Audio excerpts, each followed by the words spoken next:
من شرور أنفسنا ومن سيئات أعمالنا من يهده الله فلا مضل له ومن يضلله فلا هادي له ونشهد أن لا إله إلا الله وحده لا شريك له ونشهد أن سيدنا ومولانا محمدا عبده ورسوله أما بعد فأعوذ بالله من الشيطان الرجيم بسم الله الرحمن الرحيم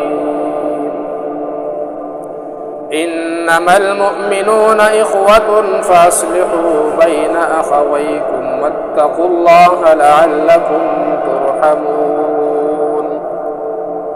وقال رسول الله صلى الله عليه وسلم المسلم أخو المسلم لا يظلمه ولا يسلمه أو كما قال عليه الصلاة والسلام إن الله وملائكته يصلون على النبي يا أيها الذين آمنوا صلوا عليه وسلموا تسليما اللهم صل على سيدنا ومولانا محمد وعلى آل سيدنا ومولانا محمد وبارك وسلم. انتهاء واجب الاحترام عزتمند و مشرانو، یقیناً چې الله جل شانه قرآن مجید کې فرمایل چې مسلمان د بل مسلمان ورور دی او به فرمای خپل منځ کې صلح وکړي، د یو بل سره اصلاح وکړي، د یو بل سره مینه محبت ولرئ، د یو بل ملاتړ جوړ شي او جنگ جګړې مه کوئ، بې اتفاقي خپل منځ کې مه راولئ. عزتمند د مسلمان دپاره صرف دا کافي نه دي چې دی به چاته یا تکلیف نه رسوي یا به په چا ظلم نه کوي یا به د ده د لاس نه بل مسلمان محفوظ نه وي، نه بلکې د مسلمان کار دا دی چې دا به د خپل مسلمان ورور سره محبت کوي، د هغه حاجت روا به جوړېږي، د هغه سره به مدد کوي په هر کار کې. که مسلمان په یو پریشانی کې گرفتار دی، هغه ته د خدمت ضرورت دی، نو مسلمان به د هغه خدمت کوي. یا دغه شان نور څه د نیکۍ ضرورت دی ورته هغه ورسره کوي. نو عزتمند ورونو، حدیث شریف کې هم دا راځي المسلم اخو المسلم، چې مسلمان د مسلمان ورور دی.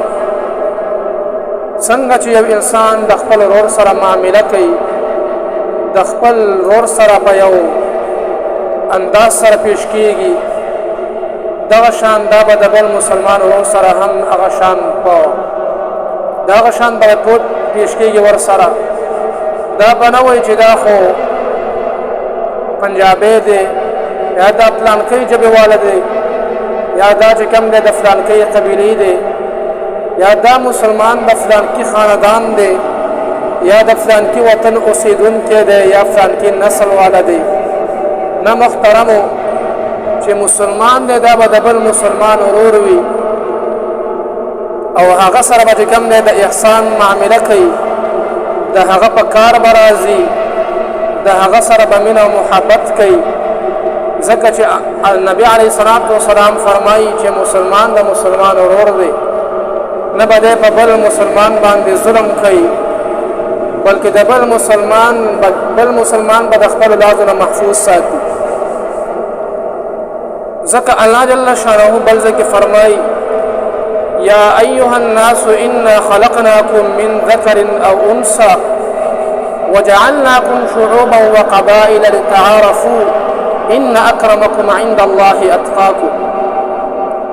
و ای خلقو، ما تاسو د یو سړي او د یو ښځې نه پیدا کړي یئ، یعنی ستاسو یو فلار دی، ستاسو یو مور ده، تاسو د آدم علیه السلام زامن یئ، د حوا علیه السلام زامن یئ، یعنی که د هر انسان شجر نسب ولټوي نو د هغه نسبت هغه آدم علیه السلام ته کیږي.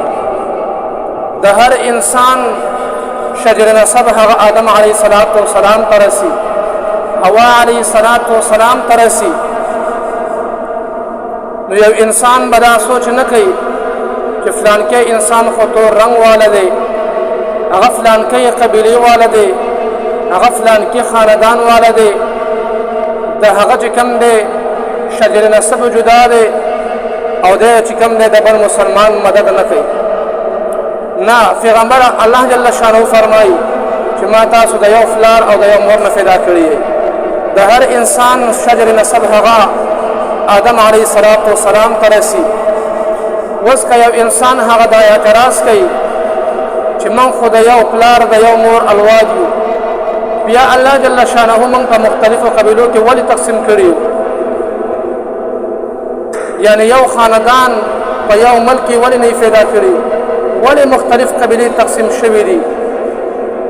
نو د هغې جواب الله جل شانه په خپله ورکړی دی، لتعارفو، دې دپاره چې تاسو یو بل وپېژنئ، د یو بل جان پهچان وکئ. اوس مثال په طور 3 کسان دي او د 3 نومونه چې کوم دی هغه عبدالله دی. نو اوس که په دې کې ته نسبت ونکړي، هغه ځان سره یو نسبت نه وي لګولی، مثلا دا انسان د لاهور دی، دا یو عبدالله د کراچۍ دی، دا بل د مردان دی، که دا نسبت پر سره ولګېږي نو بیا جان پهچان راشي، یو بل وپېژندلی شي. نو الله جل شانه فرمایي دې دپاره چې تاسو یو بل وپېژنئ او بیا یو بل ته چې کوم دی په یو بل باندې فضیلت نه دی حاصل، سپین ته چې کوم دی په تور فضیلت نه دی حاصل، پلار ته په غالب باندې فضیلت نه دی حاصل، نه بلکې ټول برابر کې برابر دي. او که فضیلت حاصل دی په څه باندې حاصل دی؟ ان اکرمکم عند الله اتقاکم، چې تاسو کې کم یو کس ډېر زیات فرهیزګار وي، تقوادار وي، داسې انسان ته فضیلت حاصل دی. د الله جل شانه په نسبت باندې داسې انسان هغه ډېر معزز دی، ډېر مکرم دی، ډېر مشرف دی، او داسې انسان د الله جل شانه په نسبت باندې اوچتې مرتبې والا دی. نور انسان ته فضیلت نه دی حاصل. نو عزتمند ورونو، الله جل شانه چې قبیلې جوړې کړلې، دې دپاره یې جوړې کړلې چې انسان یو بل وپېژني. اوس که یو انسان هغه په بل انسان پورې ټوکې کوي، خنداګانې کوي چې دا خو تور شکل والا دی، دا خو فلانکی دی، دا ډنګری دی، یقینا په دې کې چې کوم دی د ایمان د خرابوالي خطره ده. علما لیکي چې په دې سره د انسان ایمان خرابېږي، ځکه په دې کې هم د الله جل شانه یو راز پروت دی. دې دپاره چې انسان د الله جل شانه نعمتونه وپېژني او الله جل شانه وپېژني چې ګویا الله جل شانه په انسان کې مختلف قسم شکلونه پیدا کړي دي، هر یو شکل مختلف پیدا کړی دی. په دې سره د الله جل شانه خلقیت ظاهرېږي چې ګویا الله جل شانه یو واحد لا شریک ذات دی. نو عزتمند ورونو، تور ته چې کوم دی په سپین باندې فضیلت نه دی حاصل، سپین ته په تور باندې فضیلت نه دی حاصل، که فضیلت حاصل دی په تقوا حاصل دی. چا کې چې څومره تقوا وي دا به هغومره فضیلت والا وي، د هغه به هغومره مرتبت فتوي.